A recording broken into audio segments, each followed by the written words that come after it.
शास्त्रविधि उत्सृज्य यजन्ते श्रद्धयान्विताः तेषां निष्ठा तु का कृष्ण सत्वम् अहोरजतमः।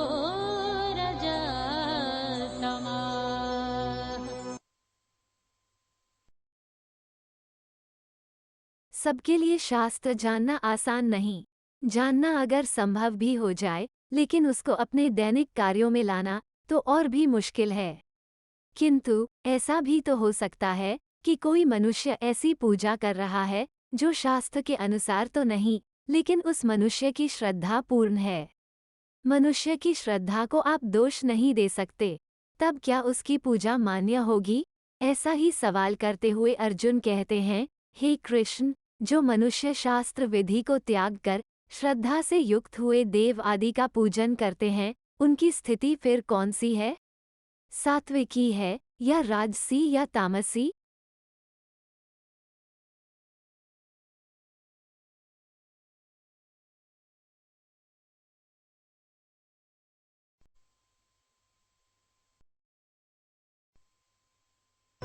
त्रिविधा भवति श्रद्धा देहिनां सा स्वभावजा सात्विकी राजसी चाये तामसी चैति तां शृणु।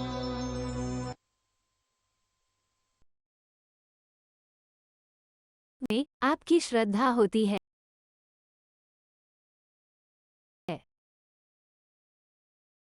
वो पूजा जो शास्त्र विधि के अनुसार नहीं, लेकिन उसमें श्रद्धा पूरी है, तो ऐसी पूजा को क्या मानेंगे? इस प्रश्न का जवाब देते हुए कृष्ण कहते हैं, मनुष्यों की श्रद्धा 3 प्रकार की होती है। श्रद्धा वो होती है जो स्वभाव से उत्पन्न होती है, यानी कि अनंत जन्मों के किए हुए कर्मों के संचित संस्कार से उत्पन्न हुई होती है। ऐसी श्रद्धा को स्वभावजा कहते हैं।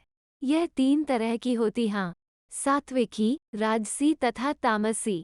आपके कर्म, आपके संस्कार बनके आपके साथ साथ चलते हैं, और वो ही आपका स्वभाव भी बनता है। उसी स्वभाव में आपकी श्रद्धा होती है।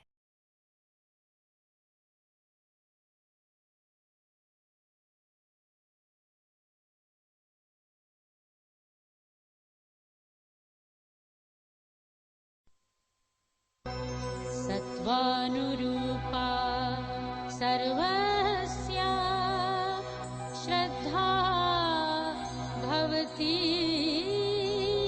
भारत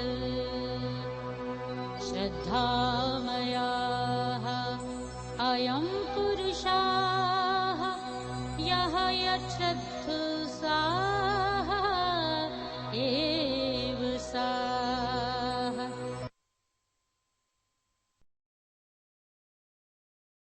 ऐसे श्रद्धा के भी 3 रूप होते हैं। श्रद्धा की परिभाषा बताते हुए कृष्ण कह रहे हैं कि सभी मनुष्यों की श्रद्धा उनके अंतःकरण के अनुरूप होती है। इसलिए जो पुरुष जैसी श्रद्धा वाला है, वो स्वयं भी वही है। जो आप हैं, वही आपकी श्रद्धा है। जो आपकी श्रद्धा है, वही आप है। जैसी वृत्ति, वैसा पुरुष। मन, चित्त, मस्तिष्क, यह सब हमारे ही शरीर में है। सब में एक समय है। यह कर्म आपके संस्कार बनके वापस आपको बनाते हैं। इस तरह पुरुष में श्रद्धा भी बनती है। जैसी दैवी या असुरी प्रवृत्ति होती है, जिस तरह से 3 प्रकृतियां होती है, उसी तरह से श्रद्धा के भी 3 रूप होते हैं।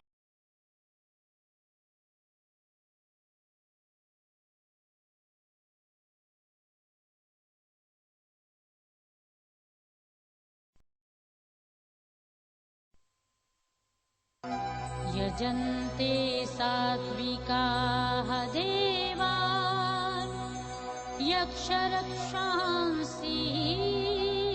राजसाः प्रेतान् भूतगणान् चान्य यजन्ते तामसाः जनाः।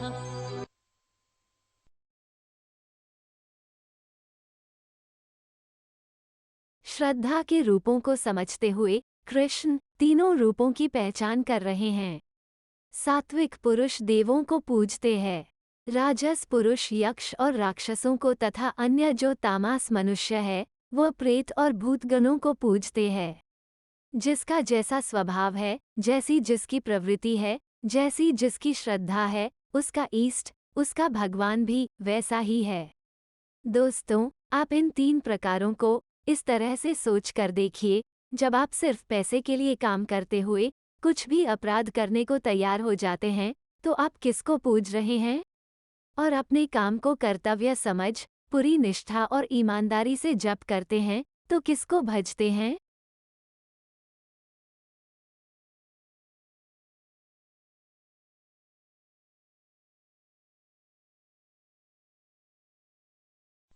ताः शरीरस्थं भूतग्रामं अचेतसः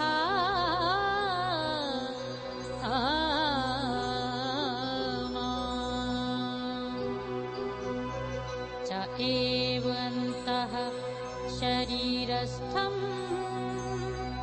तान् विद्धि आसुरनिश्चयान्।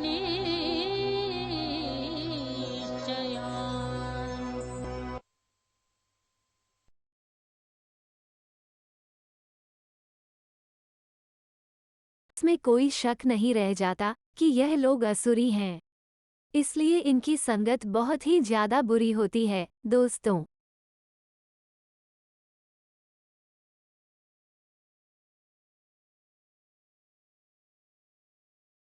हजारों में से कोई एक ही होता है जो शास्त्र विधि पर न चलने के बावजूद भी सत्य को प्राप्त होता है। ज्यादातर मनुष्य जो शास्त्र विधि से नहीं चलते और अपने ही मन के अनुसार कुछ भी करते हैं, अपने दम और अहंकार में वो अपनी कामना को अधिक महत्व देते हैं।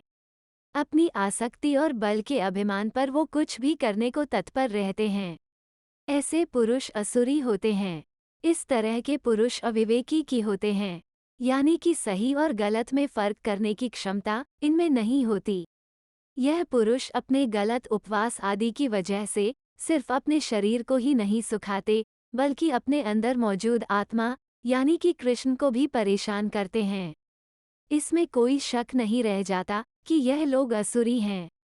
इसलिए इनकी संगत बहुत ही ज्यादा बुरी होती है। दोस्तों,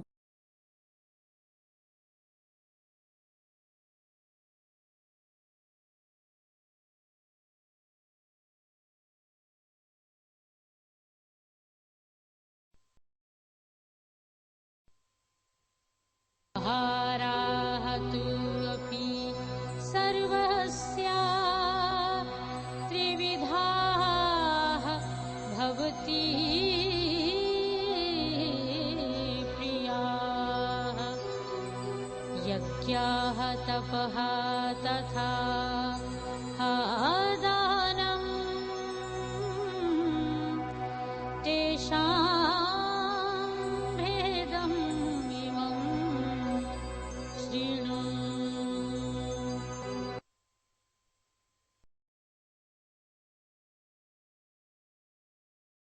जो जैसा होता है वह वैसा ही करता है और वैसा ही भजन करता है, वैसा ही भोजन भी करता है। आप लोगों के भजन और भोजन के हिसाब से उनकी प्रकृति का पता लगा सकते हैं। भोजन, यज्ञ, तप और दान भी 3 प्रकार के होते हैं। प्रवृत्ति सात्विक, राजसी और तामसी होती है। उसी तरह से आपके पूजा पाठ का तरीका या अपना खाना भी 3 तरह का होता है। आप अपने स्वभाव के अनुसार ही आप अपना जीवन चुनते हैं, और इस जीवन में सब कुछ एक डोर से बंधा होता है। और यह डोर आपका स्वभाव है, जिसमें सब कुछ एक जैसा ही मिलेगा आपको। जिसे सफाई पसंद है, उसकी हर वस्तु में, सोच में आपको सफाई ही मिलेगी।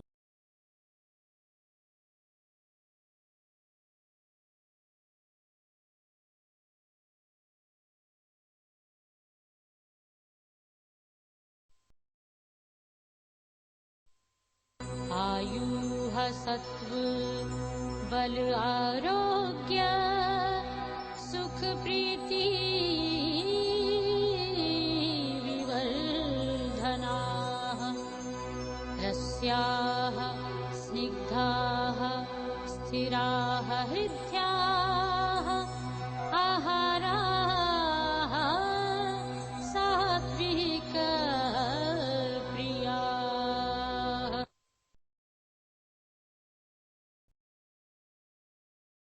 कृष्ण ने बताया कि भोजन भी प्रवृत्ति की तरह 3 तरह के होते हैं। इनमें सबसे पहले आता है सात्विक भोजन।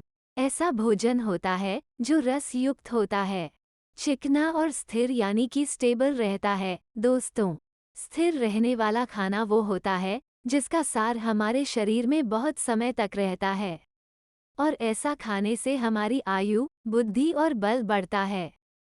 इस तरह के भोजन से हम आरोग्यशाली होते हैं, बीमारियों से बचते हैं। ऐसे खाने से सुख और प्रीति बढ़ती है। स्वभाव से ही मन को प्रिय ऐसे आहार अर्थात भोजन करने के पदार्थ सात्विक पुरुष को प्रिय होते हैं।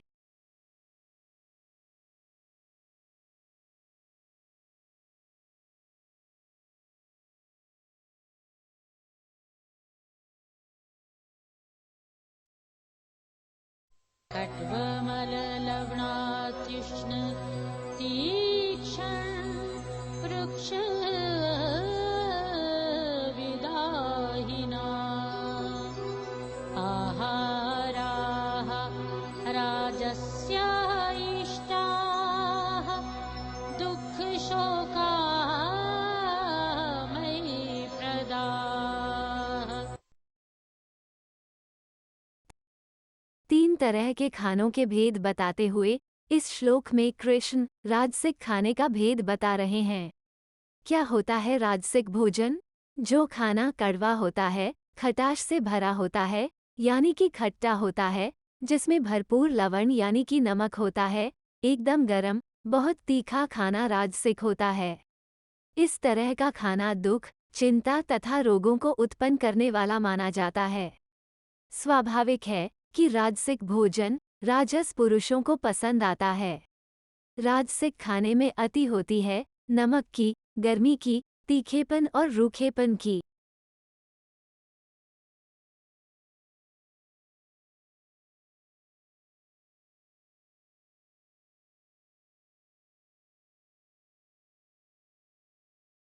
तामसा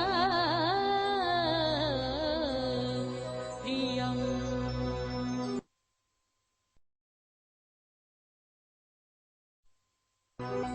यात्यामं गतरसं पूतिपर्युषितम् च यत् उच्छिष्टम् अपि च अमेध्यं भोजनं तामसा प्रियम्।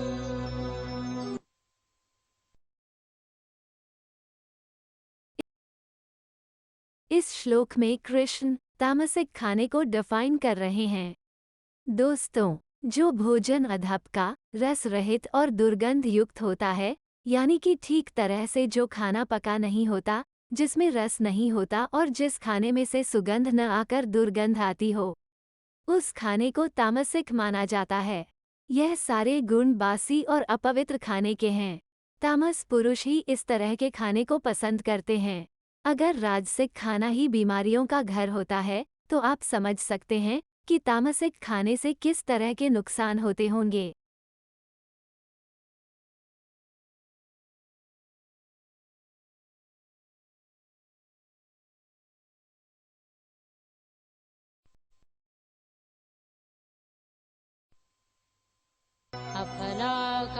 अफलाकाङ्क्षिभिः यज्ञाः विधिदृष्टाः यः ईज्यते अष्टव्यम् एविति मनाः समाधाय सहाय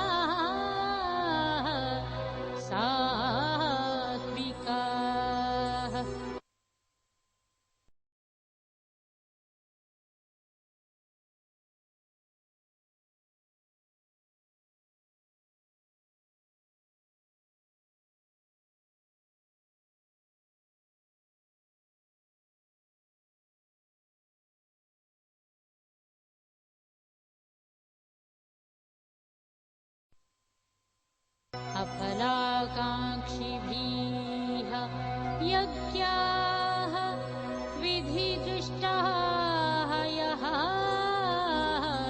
ईज्यते अष्टव्यम् एविति मनाः समाधाय सात्विकाः।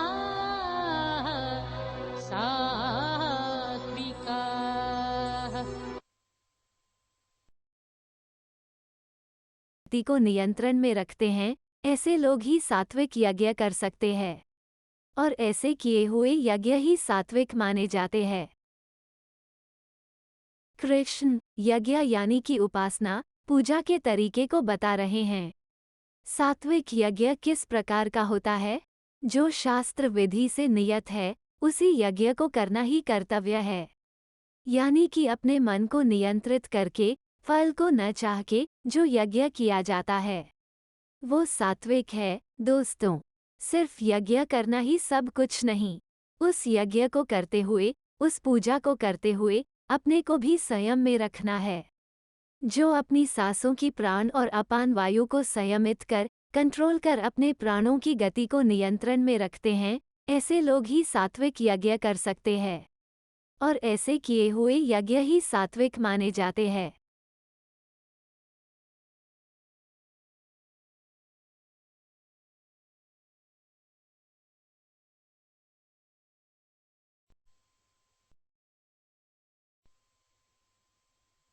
अभिसन्धाये तु फलं दम्भार्थम् अपि चाएव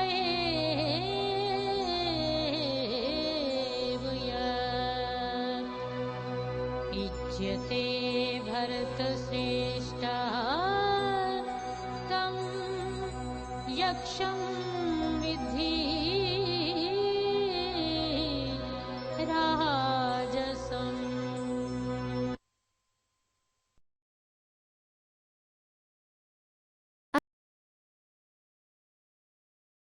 अगर यज्ञ सिर्फ ईश्वर की आराधना, अपने कर्म को उसे समर्पित करने के लिए किया जा रहा है, तो वो यज्ञ, वो पूजा सीधे कृष्ण तक पहुंचती है। लेकिन जिस यज्ञ या पूजा का पर्पस सिर्फ अपने आप को बड़ा दिखाना या जिस पूजा को आप कुछ हासिल करने के लिए कर रहे हैं, किसी फल की प्राप्ति के लिए कर रहे हैं, उस यज्ञ को राजस माना जाता है। जब पूजा ही किसी फल के उद्देश्य के लिए की गई हो, तो वो पूजा कहाँ रह जाती है? दोस्तों, यह तो एक तरह की भगवान से डील हो गई। हे भगवान, मेरा यह काम कर दो तो मैं इतने सोमवार आपको प्रसाद चढ़ाऊंगा। इस तरह की यज्ञ या पूजा से कृष्ण या ईश्वर कभी खुश नहीं होते।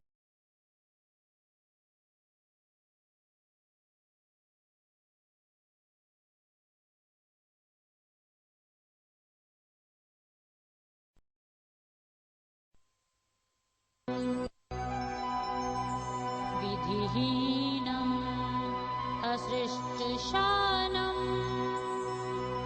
मन्त्रहीनम् अदक्षिणम् श्रद्धाविरहितं यज्ञं तामसं परिचक्षते।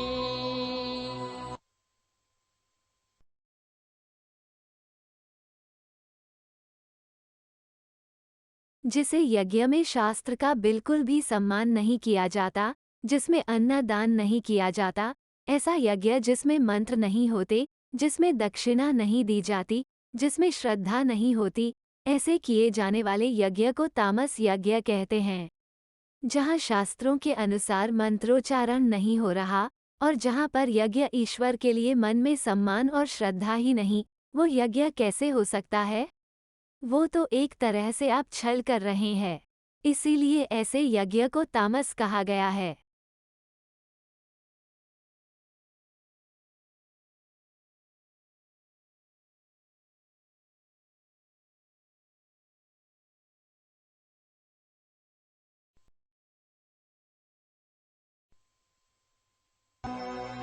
देवद्विज गुरु प्राज्ञ पूजनम् शौचम् आर्जवम् ब्रह्मचर्यम् अहिंसा च शारीरं तपः उच्यते।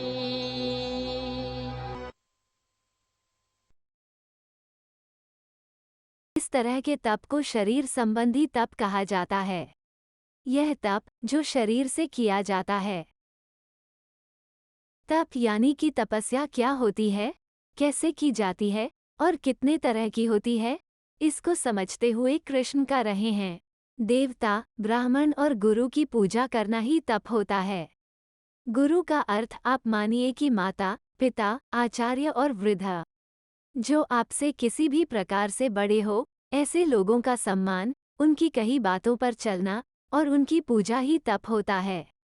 जीवन में पवित्रता, सरलता, ब्रह्मचर्य और अहिंसा, जब यह विशेषताएं होती हैं, तो इस तरह के तप को शरीर संबंधी तप कहा जाता है।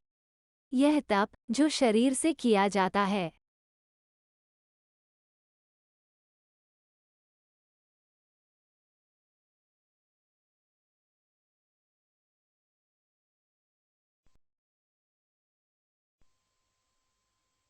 अनुद्वेगकरं वाक्यं सत्यं प्रियहितं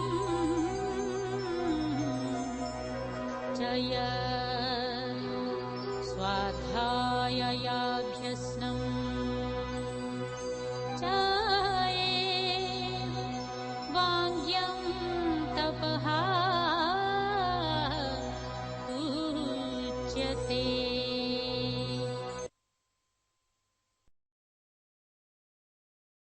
वाणी मधुर, सच्ची, शांत और लाभ पहुंचाने वाली होनी चाहिए।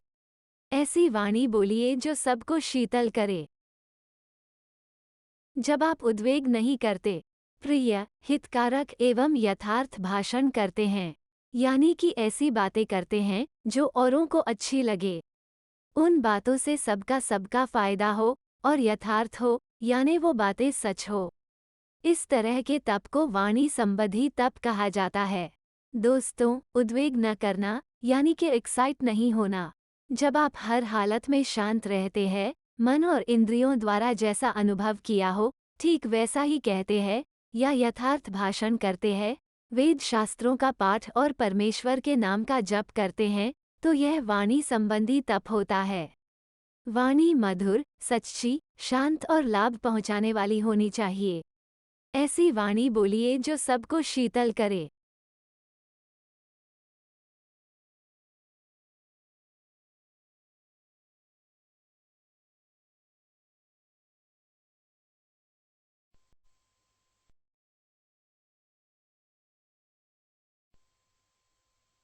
मनः प्रसादः सौम्यत्वं मौनम् आत्म विनिग्रहः भावसंशुद्धिः एतत् तपः मानसम् उच्यते।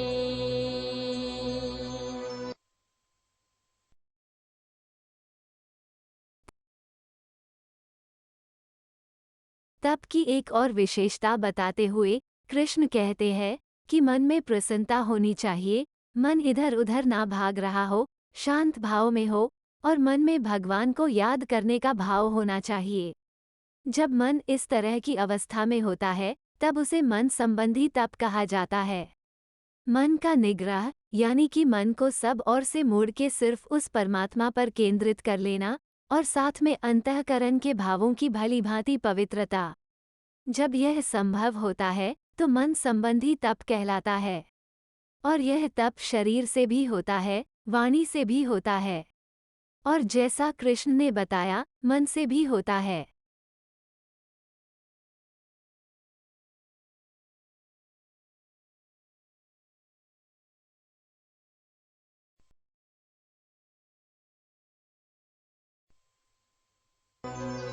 श्रद्धया पर्यासक्तं तपः तत्त्रिविधं नरैः अफलाकाङ्क्षिभिः युक्तैः सात्विकं परिचक्ष्यते।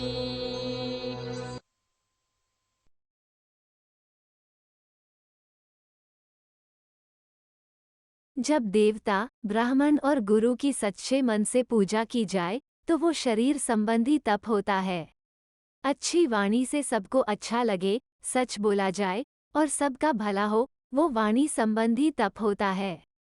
और जब मन को नियंत्रण में ला, प्रसन्नता और शांति का भाव हो तथा मन भगवान में ही लगा हो, तब उसे मन संबंधी तप कहा जाता है।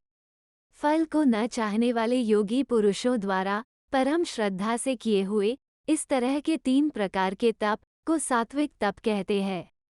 जब तप किया जाए तो वह मन, वचन और शरीर से होना चाहिए, तभी तो वह सात्विक कहलाएगा।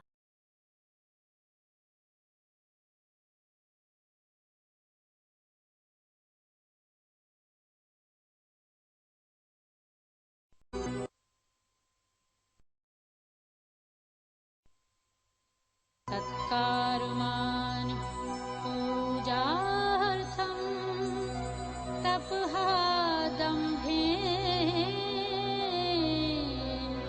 च एव यत् क्रियते तत्तिह प्रोक्तं राजसं चलम् अध्रुवम्।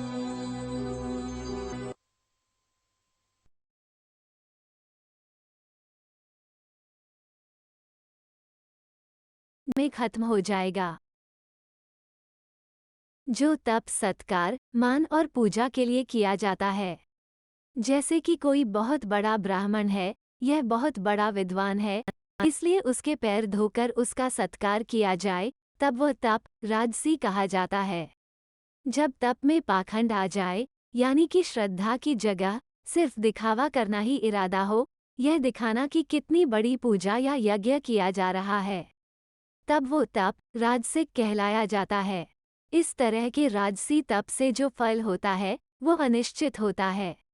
अनिश्चित फल वाला उसको कहते हैं जिसका फल क्षणिक हो, यानी कि इस राजसी तप से जो फल आएगा वो थोड़े ही समय में खत्म हो जाएगा।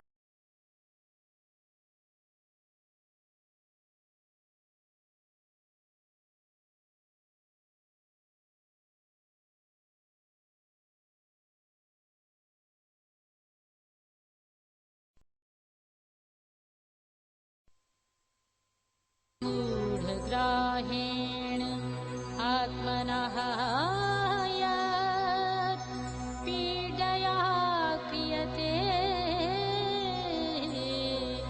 तपः परस्येत्साधन आर्थं वा तत्तामसम् उदाहितम्।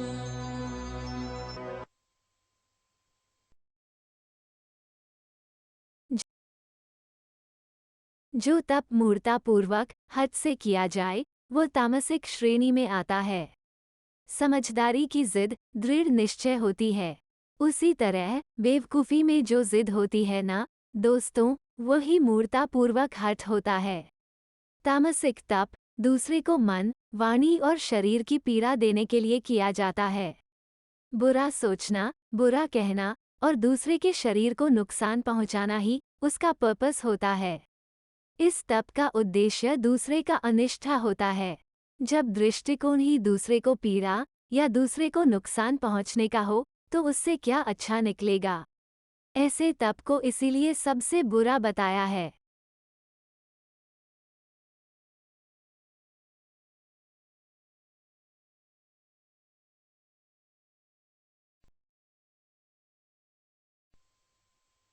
दातव्यम् इति यत् दानं दीयते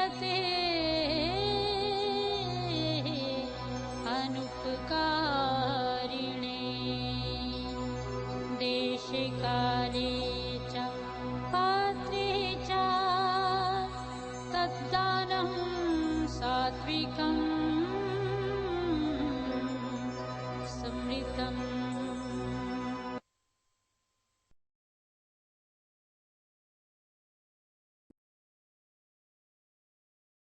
दान की परिभाषा को कृष्ण समझा रहे हैं। दान देना एक कर्तव्य है। जब जहाँ पर जिस वस्तु का अभाव हो, उसी वस्तु द्वारा प्राणियों की सेवा करने को ही दान कहा जाता है। जिसको जिस वस्तु की जरूरत है, अगर उसे वो देंगे, तभी तो उसका भला होगा। भूखे, अनाथ, दुखी, रोगी, असमर्थ और भिक्षुक को अन्न, वस्त्र और औषधि दी जानी चाहिए। इरादा जरूरतमंद की जरूरत पूरा करने का होना चाहिए। दोस्तों, जब ऐसा होता है तो वो दान सात्विक कहलाया जाता है। सात्विक दान करते हुए उपकार की भावना, जैसे कि मैंने इतना बड़ा काम कर दिया, ऐसा भाव नहीं होना चाहिए।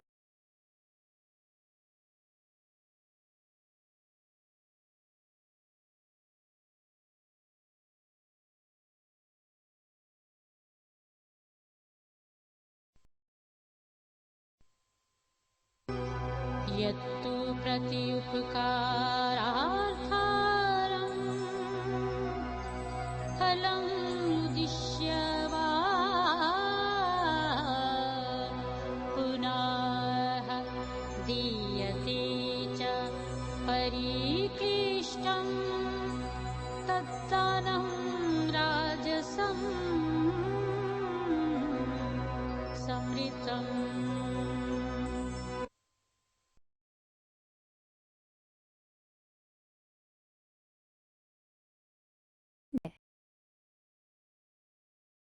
जो दान क्लेश पूर्वक यानी कि परेशान होकर किया जाए, जैसे आजकल चंदे आदि में धन दिया जाता है, उसे तरह का दान राजसिक कहलाता है। अगर हल को दृष्टि में रखकर, जैसे कि मैं ऐसा दान करूंगा तो मुझे वो फायदा होगा, मान बढ़ाई मिलेगी, प्रतिष्ठा मिलेगी, लाभ की प्राप्ति होगी, ऐसे दान को राजस दान कहा जाता है। देने में अगर लेने का भाव आ जाए कि दान के बदले में आपको नाम, लाभ या प्रतिष्ठा मिलेगी, तो वो कभी भी सात्विक दान नहीं कहलाया जा सकता। अरे दान तो खुश होकर करने वाली वस्तु है दोस्तों। क्लेश या जबरदस्ती किया गया दान राजसिक ही माना जाता है।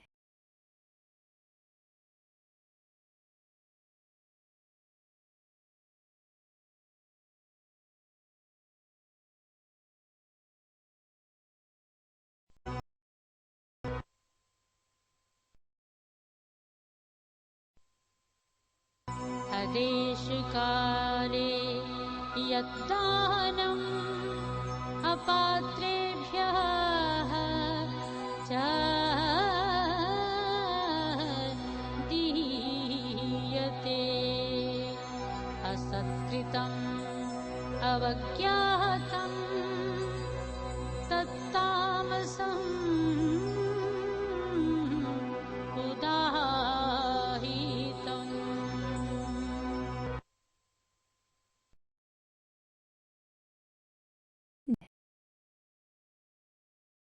जब जहाँ जिस वस्तु की जरूरत ना हो, वहाँ पर वही वस्तु ऐसे इंसान को दी जाए, तो वो दान तामसिक माना जाता है।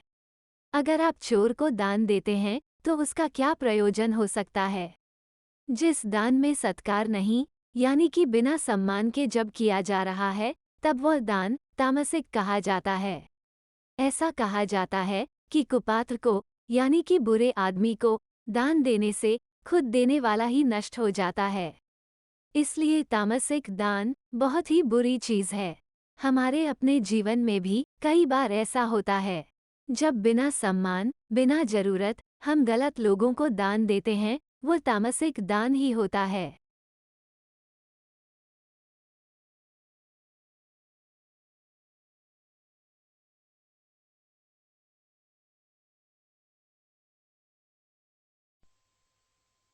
ॐ तत्सदिति निर्देशाः ब्रह्मणा त्रिविधा स्मृताः ब्रह्मणा तेन वेदाः च यज्ञाः च विहिताः पुरा।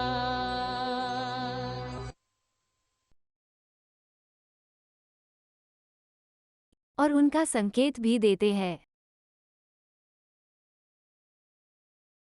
यज्ञ, दान और तप को सद्गुण संपन्न बनाने के लिए, यानी कि यज्ञ, दान और तप को सभी गुणों से संपन्न करने के लिए 3 तरह के निर्देश दिए गए हैं, ओम, तत् और सत। यह तीनों सच्चिदानंदघन ब्रह्म के नाम है। निर्देश उसको कहा जाता है, दोस्तों, जिससे कोई वस्तु बतलाई जाती है। यज्ञ, दान और तप को बताने के लिए ब्रह्म के इन 3 नामों का इस्तेमाल किया जाता है, और वह है ओम, तत् और सत। इसके पीछे भी वजह है, दोस्तों, क्योंकि आदिकाल में ब्राह्मण, वेद तथा यज्ञ आदि ओम, तत् और सत से ही रचे गए हैं। ओम, तत् और सत उस ब्रह्म की तरफ इशारा करते हैं और उनका संकेत भी देते हैं।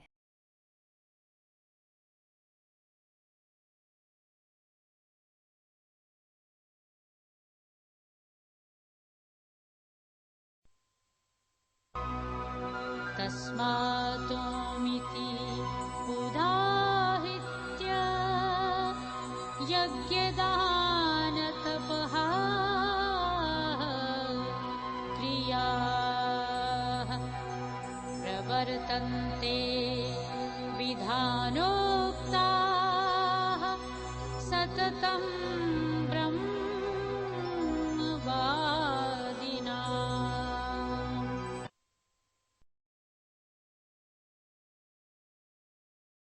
ओम, तत् और सत की महिमा बताते हुए कृष्ण समझा रहे हैं कि यज्ञ, ब्राह्मण और वेद ओम से ही पैदा हुए हैं। यही वजह है कि वेद मंत्रों का उच्चारण ओम से शुरू किया जाता है।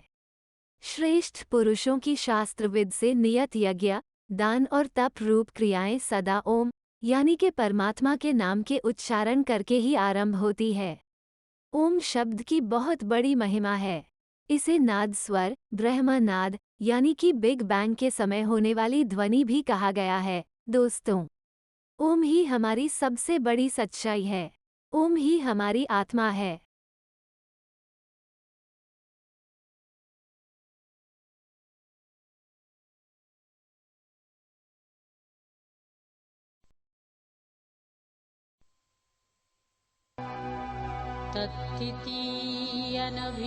तत्तितीयनभिसन्धाय फलं यज्ञ तपः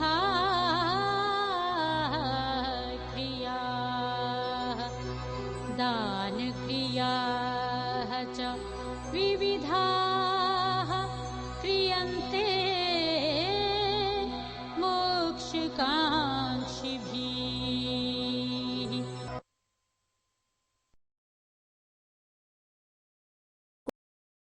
ओम, तत् और सत को समझते हुए कृष्ण इस श्लोक में तत् के बारे में बता रहे हैं। तत् का अर्थ होता है वह, यानी कि वो परमात्मा ही सब कुछ है। तत् शब्द परमात्मा के लिए समर्पण सूचक है, अर्थात आप अपने सारे कर्म, सारे कर्तव्य, अपनी पूजा, अपनी श्रद्धा तत् यानी कि परमात्मा को ही समर्पित करें। तत् का अर्थ यह सब उसका है। जब सब कुछ उसका है तो जाएगा भी उसी को ना। दोस्तों, इसी भाव को मन में रखते हुए, फल को न चाहते हुए श्रेष्ठ पुरुष यज्ञ, तप और दान करते हैं।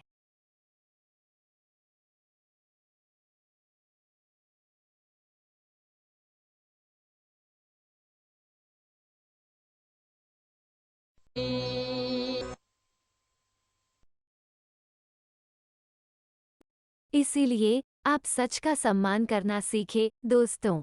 सच को अपने हिसाब से बदलिए मत। जो सच है, सत्य है, वो हमेशा के लिए होता है। सत्य कभी बदलता नहीं। बात को कितनी भी घुमाई जाए, फिराई जाए, फिर भी सत्य तो सत्य रहता है। इसी सत्य को कृष्ण समझा रहे हैं कि यह क्या होता है। सत्य परमात्मा का ही नाम है, जो सत्य भाव में, श्रेष्ठ भाव में प्रयोग किया जाता है। क्यों? क्योंकि उस परमात्मा से बड़ा सच और है भी क्या? कुछ भी तो नहीं। जब भी कोई अच्छा काम, उत्तम कर्म किया जाता है तो उसमें भी सत शब्द का प्रयोग किया जाता है। सच के लिए जो भाव है वही सत है। इसीलिए आप सच का सम्मान करना सीखें दोस्तों। सच को अपने हिसाब से बदलिए मत। यज्ञे तपसि दाने च स्थितिः सत्तिति च उच्यते। कर्म चाएव तदर्थीयं सत् इति एव अभिधीयते।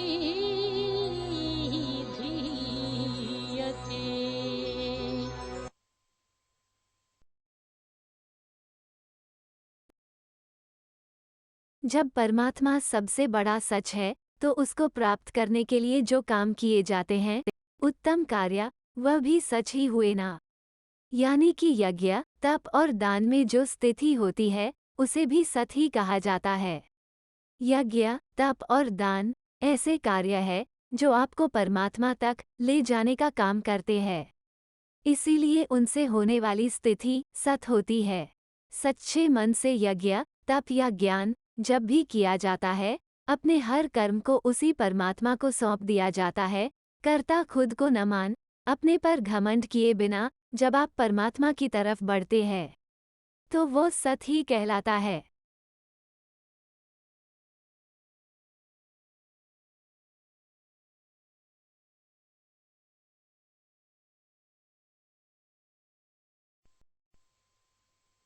अश्रद्धया हुतं दत्तमातपाः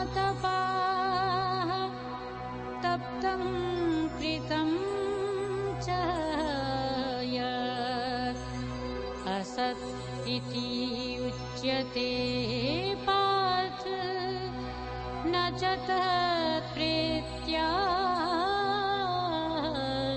नो।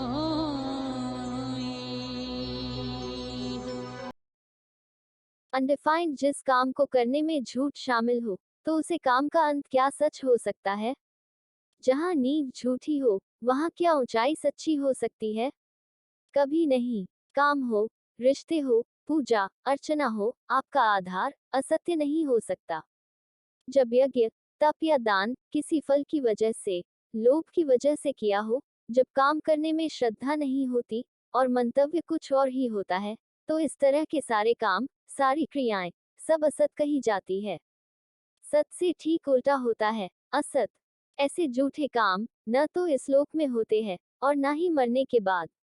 तत् और सत के भेद और श्रद्धा की परिभाषा को समझते हुए खत्म होता है हमारा ये 17वां अध्याय। सात्विक, तामसिक और राजसिक सब इन 3 गुणों का ही खेल है दोस्तों। इन तीनों को समझकर आप अज्ञान से ज्ञान में आ सकते हैं। इन 3 गुना को आप आसान मत समझिएगा दोस्तों, आपकी हर समझ पर ये भारी पड़ सकते हैं।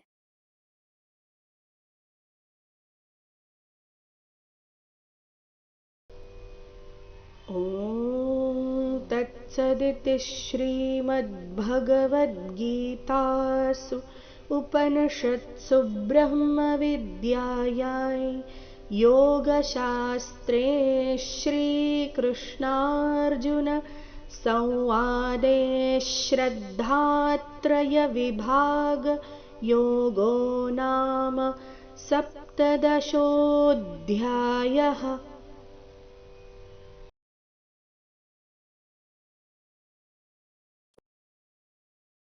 ओम तत्सदिति श्रीमद्भगवद्गीतासु उपनिषत्सु ब्रह्मविद्यायां योगशास्त्रे श्रीकृष्णार्जुन संवादे श्रद्धात्रय विभाग योगो सप्तदशोऽध्यायः। ओम श्रीकृष्णार्पणमस्तु। ओम तत्सदिति श्रीमद्भगवद्गीतासु उपनिषत्सु ब्रह्मविद्यायां योगशास्त्रे श्रीकृष्णार्जुन संवादे श्रद्धात्रय विभाग योगो सप्तदशोऽध्यायः। ओम श्रीकृष्णार्पणमस्तु।